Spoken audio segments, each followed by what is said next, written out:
मोर प्रिय पिलामाने आशा करी समस्ते बहुत ही भलरे थिबो एवं आपणकर परिवार भी प्रायतः समस्ते बहुत ही भलरे थिबे। आज 2023 रो शेष दिन आपणक पई अटे। ये वैकेंसी आपणकर आसी देखंतु ओडिशा पब्लिक सर्विस कमिशन बा ओपीएससी तरफ सर्वमोट देखि पारुथिबे 1375 गोटी आपणकर वैकेंसी को रिलीज करा हेछि। ता सहित ओडिशा स्टाफ सिलेक्शन कमिशन बा ओएसएससी तरफ सर्वमोट 30 टी आपणकर जूनियर एनफोर्समेंट ऑफिसर पई आपणकर वैकेंसी आछि। ता सहित Odisha subordinate staff selection commission बा ओ ट्रिपल एससी तरफ 2800 रु अधिक आपणको ପାଇଁ वैकेंसी को रिलीज कराई। ठीक अछि। तो तीनोटी जाको नुआ वैकेंसी संपर्क रे मु आपनको डिटेल कहिबी। वीडियो को कंप्लीटली देखिबे, लाइक आउ शेयर करिया ପାଇଁ भूलिबेनी। आउ चैनल को आपण नुआ अछंती देन एबे ही सब्सक्राइब करिकी ऑल नोटिफिकेशन को भी आपण ऑन करि देबे। आउ सब सांग मानन को भी जणाई देबे। ठीक अछि ना। नुआ वर्ष काली अछि, आज जणाई दियंतु जो दरा कि समस्त आपणकर अप्लाई करि परिबे। ठीक अछि। देखंतु आउ जदि आपण डेडिकेटेडली पढ़िया ପାଇଁ चाहुचंती ना, एबे ही प्ले स्टोर को जानतु आउ लक्ष्मीधर सर ऑफिशियल एप्लीकेशन को इंस्टॉल करि दियंतु जो द्वारा कि आपण डेडिकेटेडली सबुदिन लाइव क्लास 6 घंटा रु अधिक 1 लक्ष रु अधिक मॉक टेस्ट आपणको ପାଇଁ अवेलेबल अछि। फर्स्ट ऑफ ऑल मु आपण कहया ପାଇଁ चाहिबी देखंतु आपण जानिथिबे Odisha subordinate staff selection commission बा ओ ट्रिपल एससी रो जो वैकेंसी आसीची 2800 रु अधिक एहा स्टेट सिलेक्शन आपणकर अटे। ता माने आपणकु ओडिशा रो कोनोसी भी जिल्ला रे पोस्टिंग मिली जिवो। आरआई एआरआई ओमिन एसएफएस। ठीक अछि। कटअफ मार्क खाली गोटिए मात्र जीवो। आपणकु सबु पोस्ट पकेबा कंपलसरी अटे। ठीक अछि। केमिति अप्लाई करिवे, केमिति पढिबे, बाय डिफॉल्ट चाकरी करिवे तारो मध्ये वीडियो आपणको पई अपलोड करि देइछि। देखि दियंतु केमिति अप्लाई करिवे आ कोन पढिबेनी तारो मध्ये प्लानिंग वीडियो आपणको पई बना हेछि। काइंडली देखंतु आउ सांग मानकु जणांतु। ठीक अछि। बंधुगण देखंतु यार लास्ट डेट 25 जनवरी रहिछि। जदि खाली आपण +2 पास करिसंती ना, खाली +2 पास। ठीक अछि। आउ आपण गूगल को जिवे सर्च करिवे एज कैलकुलेटर। ठीक अछि। गूगल को जिवे सर्च करिवे एज कैलकुलेटर। जो प्रथम वेबसाइट टी आपणकर आसुची या ऊपर क्लिक करिवे। क्लिक कला परे ए जो लिखा है कि as at the date of एटा को आपण जनवरी 1 କରିଦେବେ 2023 कले। तापर एठी निजर आपण डेट ऑफ बर्थ को आपण देबे आउ कैलकुलेट ऊपर क्लिक करिवे। जदि आपणकर मिनिमम बयस 20 वर्ष रु आपणकर 43 वर्ष होची ना, आउ आपण मिनिमम +2 पास करिसंती सर मु +3 पास करिछि, पीजी पास करिछि, नो प्रॉब्लम, मिनिमम कथा कहूची। देन आपण माने एआरआई अप्लाई करि दियंतु, ओमिन भी अप्लाई करि दियंतु, एसएफएस भी अप्लाई करि दियंतु। केमिति अप्लाई करिवे तारो वीडियो ऑलरेडी बना हेछि, देखि दियंतु। सेमिति आरआई पई केवल +3 पास दरकार आउ 20 वर्ष रु 43 वर्ष आपणकर बयस दरकार। अंगनवाड़ी सुपरवाइजर खाली झियो माने 21 वर्ष रु 43 वर्ष आपणकर +3 पास दरकार। सबु पोस्ट पकेबा कंपलसरी। सर मु एटा अप्लाई करिवे, एटा सेमति नुहे, सबु कंपलसरी कंबाइन एग्जाम। सर मोर एई चाकरी दरकार, सेमति होबोनी। आपणकु कोनोसी भी पोस्ट मिली पारे जदि आपण 2800 भितरे रहिले हैला। 2800 भितरे रहिबे आपणकु एई भितरु कोनोसी गोटे चाकरी मिली जिवो आउ ओडिसा रो कोनोसी भी जिल्ला रे आपणकु पोस्टिंग मिलिबो। ठीक अछि। बुझी गले। सेई भलिया एसएफएस पई केवल +2 पास दरकार आउ 20 वर्ष रु 43 वर्ष। केमिति अप्लाई करिवे तारो वीडियो ऑलरेडी बनेइछि। केमिति पढिबे तारो मध्ये वीडियो बनै देइछि। काइंडली आपण माने देखंतु आउ पढंतु। ठीक है। ओडिसा रो सबुठारु बडो टेलीग्राम ग्रुप रहिछि हमरो ओडिशा टीचर एसोसिएशन। जो ग्रुप रे 1,69,000 रु अधिक पिला अछंती। सेई ग्रुप रे आपण जॉइन हेइ जिवे जो द्वारा कि प्रत्येक टी इन्फॉर्मेशन ना सर्वप्रथमे आपण ही पाई परिबे। आउ जदि आपण व्हाट्सएप यूज करूछंती ना, देन ए नंबर टाको आपण सेव करि देबे आउ आपण हाई लिखि देबे। आपणकु टेलीग्राम ग्रुप ता सहित व्हाट्सएप ग्रुप रो लिंक मध्ये आपणकु मिलि जिवो 8895154969। ठीक अछि। हैला। आसंतु वर्तमान डिस्कशन करिवा परवर्ती वैकेंसी संपर्क रे। देखंतु परवर्ती वैकेंसी आपणकर आसीछि ओपीएससी संपर्क रे कहि देबी। ता पूर्वरु ओएसएससी रो आगो कहि दउछि। देखंतु ओडिशा स्टाफ सिलेक्शन कमिशन तरफरु सर्वमोट 30 टी पदवी आपणको रिलीज करा हेछि जूनियर एनफोर्समेंट ऑफिसर पाई। ठीक अछि। यार ऑनलाइन अप्लाई 16 ଜାନୁଆରୀ ପାଖରୁ କରିପାରିବେ। ଲାଷ୍ଟ ଡେଟ୍ ଆପଣଙ୍କ ପାଇଁ 15 ଫେବୃଆରୀ ରହିବ। ଠିକ୍ ଅଛି। ବହୁତ ହି ଭଲ ପଦବୀ ଦେଖନ୍ତୁ ହେଲା। ଏବେ ଏହାର କ୍ୱାଲିଫିକେସନ ଖାଲି ଦେଖି ନିଅନ୍ତୁ। ଜୁନିୟର ଏନଫୋର୍ସମେଣ୍ଟ ଅଫିସରର କ୍ୱାଲିଫିକେସନ ହେଉଛି କ'ଣ ଦେଖନ୍ତୁ। ତ ଏଜ୍ ଲିମିଟ୍ ଆପଣଙ୍କର ସେମ୍ ରହିବ, ବିଲକୁଲ ଫ୍ରି ଆପ୍ଲାଏ, କୌଣସି ବି ଟଙ୍କା ଆପଣଙ୍କର ପଡ଼ୁନାହିଁ, ବିଲକୁଲ ଫ୍ରି।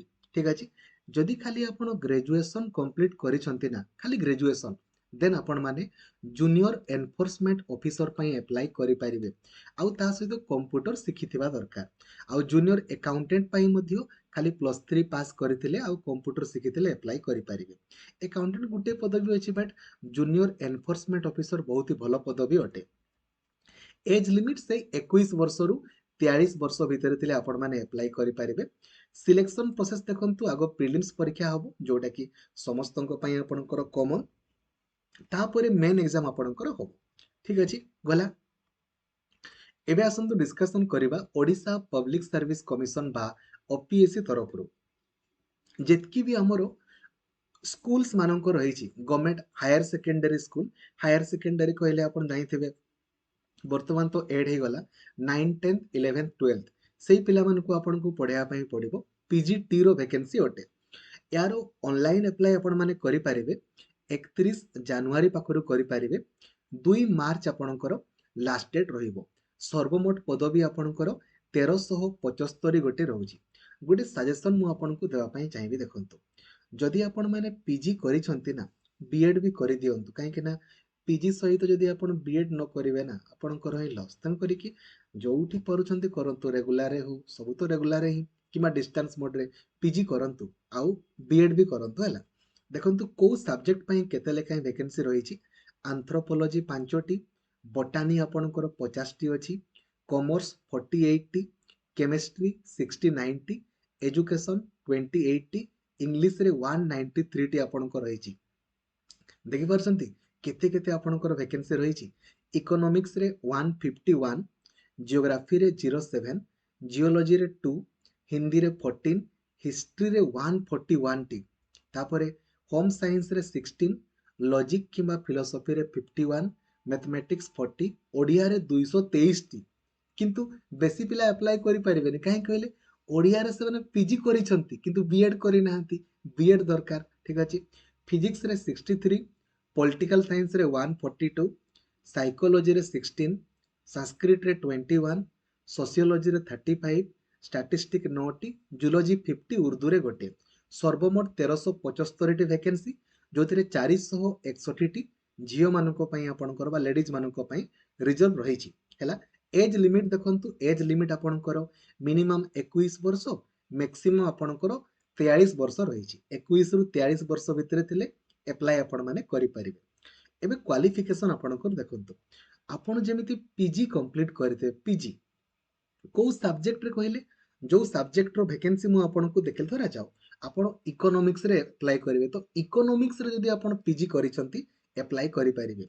जियोग्राफी पई जियोग्राफी रे पीजी आपणकर करिथिबा दरकार। ठीक अछि। आ पीजी रे आपणकर मिनिमम 50% आपणकर मार्क रहिबा दरकार। ठीक अछि। 50% जदि आपणकर 10th +2 +3% किछि भी थाउ, किंतु पीजी रे मिनिमम 50% मार्क रहिबा आपणकर दरकार। ठीक अछि। आ एसटी एससी एससीबीसी मानक संपर्क रे तो किछि लेखा हैनी, बट 50% लेखा हैछि। आ बीएड आपणकर दरकार, खाली पीजी नुहे बीएड, बट को सब्जेक्ट पई बीएड दरकार नै देखंतु। जो माने बोटानी रे अप्लाई करिवे, तांकर पीजी सहित बीएड, माने पीजी करिथिबे बोटानी रे, ता सहित बीएड करिथिबे। बीएड सर मु नॉर्मल बीएड करिछि, मोर बीएड रे ए बोटानी वगैरह पढ़िनी, किछि नै, खाली बीएड आपण करिथिबा दरकार। बीएड रे कोन पढ़िचंती कोन नै ता सहित किछि मतलब नै। सेमिति केमिस्ट्री रे आपणकर पीजी सहित बीएड, इंग्लिश रे पीजी सहित बीएड, इकोनॉमिक्स रे भी पीजी सहित BEd, geography, history, Hindi, mathematics, Odia, physics, political science, Sanskrit, zoology, एइठी आपणकर जेतकी भी सब्जेक्ट आपण माने देखिले, या पई बीएड कंपलसरी। ठीक अछि। तेणु कर सांग मानकु भी जणाई दियंतु, से पीजी पढ़ुचंती ता सहित बीएड भी करि दियंतु, नले बेकार बेकार एते सारा पदवी को आपण मानकु हाथ छडा करिया पई पड़िबो। बुझी गले। या बाद आपणकर जहा रहिला, ता पई आपणकर बीएड दरकार नै। किछि पिला माने आपणकर पूरा नाचिबे, जे सर बीएड दरकार नहीं धरा जाऊ मु आपनको एग्जांपल दउची एठी आपनकर आपनको धरा जाऊ मु आपनको गोटे एग्जांपल दउची देखंतु एठी आपनकर रहिछि ना कॉमर्स रे पीजी दरकार नहीं तांकर तो सर आमे हाई स्कूल भी पोस्टिंग पाई जिवो ना बिना बीएड रे अरे बीएड टीजीटी पीजीटी नुहे टीजीटी ट्रेंड ग्रेजुएट टीचर ता पई बीएड कंपलसरी बिना बीएड रे आपण माने कोनसी भी हाई स्कूल मानंको रे पोस्टिंग पाइबे नाही पीजीटी रे आपणकर बीएड दरकार नहीं को मानंकु एठी जेतकी आपणकर सब्जेक्ट लेखा आइछि ए मानंकर बीएड कंपलसरी दरकार ता बाद जो माने रहिले से मानंकर पीजीटी पई बीएड दरकार नहीं से माने आपणकर हैला कोनोसी भी टंका आपनको देबाकू पड़िबोनी बिल्कुल फ्री रे आपण अप्लाई करिवे सिलेक्शन केमितिका आपणकर होबो देखंतु आगो आपण माने रिटन एग्जामिनेशन आपणकर देबे ठीक अछि आगो रिटन एग्जामिनेशन देबे एमसीक्यू होबो हैला तापरे देखंतु तापरे आपणकर भाइबा आपणकर होबो ठीक अछि खाली रिटन तापरे भाइबा रिटन आपणकर जो होबो नै कि सेटा एमसीक्यू टाइप रो आपणकर होबो जोथिरे कि पेपर 1 आपणकर जनरल इंग्लिश आउ जीके आपणकर आसीबो 100 मार्क रो 100 टा क्वेश्चन 2 घंटा आपणकर गुटे दिन रे ही परीक्षा हला एडे पेपर 1 एबे पेपर 2 आपणकर जो पडिबो ना एटा आपणकर कंसर्न सब्जेक्ट जो सब्जेक्ट रे आपण पीजी करिसंती सेही सब्जेक्ट आपणकर 100 टा क्वेश्चन 100 मार्क पडिबो आ पेपर 3 आपणकर होची ऑप्शनल सब्जेक्ट से भितर आपणकर 100 टा क्वेश्चन 100 मार्क पडिबो तो 300 टा क्वेश्चन देखंतु 300 टा क्वेश्चन रो परीक्षा हबो 100 टा क्वेश्चन 100 मार्क जो पेपर 1 एटा कंपलसरी समस्तक पई 2 घंटा परीक्षा माने 6 घंटा रो सेदिन परीक्षा देबे तापरे पेपर 2 आपण जो सब्जेक्ट रे पीजी करिसंती पेपर 3 आपणकर जो रहला आपण ऑप्शनल जहा नेबे तार आसीबो ठीक अछि there shall be negative marking आपणकर रहिछि गुटे ठीक कले 1 मार्क गुटे भूल कले 0.25 मार्क आपणकर कटि जिवो ठीक अछि आ मिनिमम आपनको 33% रखिया पई पड़िबो ऑल टुगेदर सब माने आपण कहि पारंती 300 मार्क रो आपणकर 33% मिनिमम रखिया पई आपणकर पड़िबो 99 300 मार्क रो देन आपण माने क्वालिफाई करिवे तापरे आपणकर कोन हो कहिले तापरे आपनको सामने इंटरव्यू पई आपणकर डाकिबे 30 मार्क रो आपणकर इंटरव्यू रहिबो ठीक अछि तापरे देखंतु आउ बेसी इनसो किछि नै एबे आसंतु डायरेक्टली सिलेबस संपर्क रे मधे डिस्कशन करबा आउ यारो पीडीएफ वगैरह कोठु पाइबे सब जिंसो ऑफिशियल वेबसाइट को जिबे opsc.gov.in देखि पारुचंती advertisement for the recruitment of post graduate teacher या ऊपर क्लिक करके पाइ जिबे नले टेलीग्राम ग्रुप रे मधे मु आपनको पठै देबी ठीक अछि आसंतु वर्तमान डिस्कशन करबा आपनकर एज लिमिट वगैरह कहि देली सिलेबस संपर्क रे आपनकर डिस्कशन करबा ठीक अछि पेपर 1 तो कंपलसरी आपनकर समस्तनकर इंग्लिश 50 जीके आपनकर 50 रहिबो ठीक अछि इंग्लिश 50 और जीके 50 ए जो इंग्लिश आपनकर पडिबो 50 मार्क रो एथिरे पैसेज पडिथिबो पैसेज को नै कि 10 टा क्वेश्चन सब गुडा एमसीक्यू ठीक अछि सब गुडा आपनकर एमसीक्यू आ ता सहित ओडिया रो इंग्लिश आपनकर ए जो ट्रांसलेट थिबो ग्रामर 15 मार्क रो पडिबो आ एसे आपनकर लेखिया पई 15 मार्क रो पडिबो 50 मार्क रो हला तापरे जीके आपनकर जीके रे तो सब जिंस मिसी की पडे आ हिस्ट्री ज्योग्राफी पॉलिटी सब मिसी की आपनकर जीके आपनकर पडिबो ठीक अछि हला हिस्ट्री ज्योग्राफी पॉलिटी मिसी की आपनकर जीके पडिबो ठीक अछि जानि गले एडा 100 मार्क आपनकर गला एबे 100 मार्क गला परे तापरे आपण माने जो सब्जेक्ट रे तापरे तो पेपर 2 आपनकर जो सब्जेक्ट रे पीजी करिथिबे सेडो 100 मार्क तो पडिबो एंथ्रोपोलॉजी वाला ताकर देखि देबे समस्त निज निजर आपनकर देखि देबे जे आपण माने कोउथिरे आपनकर देबे निज निजर देखि देबे ठीक अछि एबे देखंतु हां एबे एठी गोटे देखंतु जिंसो एठी गोटे जिंसो देखंतु आपनको लेखा आइछि धरा जो गोटे पिलाटा कॉमर्स आपनकर देबो कॉमर्स रे देला पीजी तार पेपर 1 रे आपनकर एई सब जिंसो पडिबो कॉमर्स रे आ पेपर 2 आपनको लेखा आइछि लेखा हैनी टिके रहि जानतो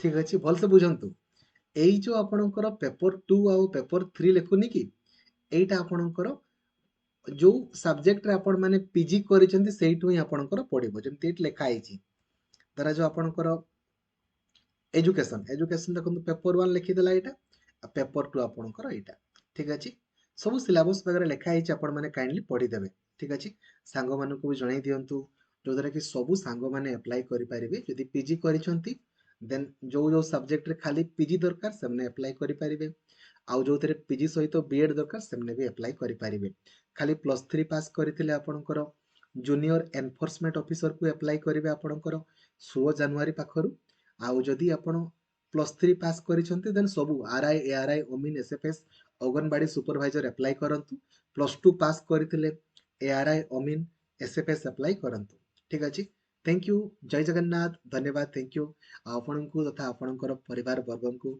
advance happy new year thank you जय जगन्नाथ धन्यवाद।